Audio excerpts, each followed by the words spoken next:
Hello friends, welcome to our channel box office blockbusters. কথা বলবো রাজকুমার বনাম প্রিয়তমার 56 দিনের কালেকশন। আপনারা জানেন বাংলা ইন্ডাস্ট্রিতে back to back blockbuster film দিল megastar superstar Shakib Khan sir. প্রিয়তমা 2 কোটি টাকা বাজেটে লাইফ টাইম কালেকশন 43 কোটি টাকা করেছে, যেখানে রাজকুমার 10 কোটি টাকা বাজেটে লাইফ টাইম কালেকশন 40 কোটি টাকা করতে পারে। দুইটি film superstar megastar Shakib Khan স্যারের।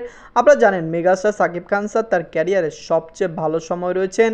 তার ক্যারিয়ারে এর চেয়ে ভালো সময় সামনে আসবে কি না এটি সামনের ফিল্মগুলিতে দেখা যাবে। কথা বলবো এই দুই টিমের কালেকশন নিয়ে। ভিডিও ভালো লাগে তো লাইক করবেন, এবং এখন যদি বক্স অফিস ব্লগ বা চ্যানেলটি সাবস্ক্রাইব না করে থাকেন সবার আগে সকল movie latest update plus box office collection জানার জন্য আমাদের চ্যানেলটি সাবস্ক্রাইব করে নেবেন।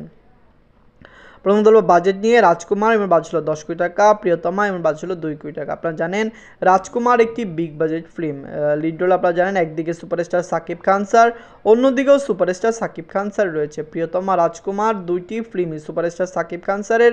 দুইটি ফিল্মের ডিরেক্টর আপনারা জানেন হিমেল আশরাফ স্যার, এবং দুইটি ফিল্মের producer Arshad Adnan sir. Shakib Khan sir upcoming film তুফান নিয়ে দর্শকদের মধ্যে কমতি নেই। তুফানকে অনেকে এরকম বলছে যেটির মাধ্যমে বাংলা ইন্ডাস্ট্রিকে পুরো ইন্ডিয়ার দর্শক চিনবে, কারণ তুফান অনেক বিগ স্কেলের ফিল্ম হতে পারে এই ফিল্মটি দর্শকদের মন ছুঁয়ে গেলে এটি ইন্ডিয়ান ইন্ডাস্ট্রিরও একটি বড় ফিল্ম হয়ে দাঁড়াবে। যাই হোক, নিজেদের 56 দিনে রাজকুমার বাংলাদেশ এবং ওয়ার্ল্ড মার্কেট থেকে আয় করেছে 14 লক্ষ টাকা, যেখানে প্রিয়তমা নিজেদের 56 দিনে আয় করেছিল 18 লক্ষ টাকা। আমরা জানিয়ে দেই প্রিয়তমা লং টাইম রান করেছে, প্রিয়তমার কালেকশন ভালো এসেছে।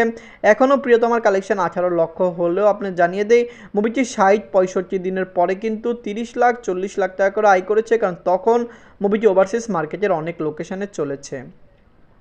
যদি টোটাল কালেকশনের কথা বলি 56 দিনে রাজকুমারের টোটাল কালেকশন হলো 34 কোটি 56 লক্ষ টাকা, যেখানে 56 দিনে প্রিয়তমার টোটাল কালেকশন ছিল 24 কোটি 39 লক্ষ টাকা। প্রিয়তমা অনেক এগিয়ে ছিল না, কিন্তু তারপরও লাইফ টাইমে প্রিয়তমার কালেকশন বেশি আসবে, কারণ রাজকুমার বড়সড় হলে 40 কোটি টাকা প্লাস বিজনেস করতে পারে, যেখানে প্রিয়তমা লাইফ টাইমে 43 কোটি টাকা প্লাস বিজনেস করেছে, এবং মুভিটিকে আবার রিলিজ করার সম্ভাবনা রয়েছে। রিলিজ করলে প্রিয়তমা আরও বেশি আয় করতে পারে। Megastar superstar Shakib Khan sir আপনারা জানেন তার ক্যারিয়ারের সবচেয়ে বড় বিগেস্ট ব্লকবাস্টার দিয়েছেন প্রিয়তমা।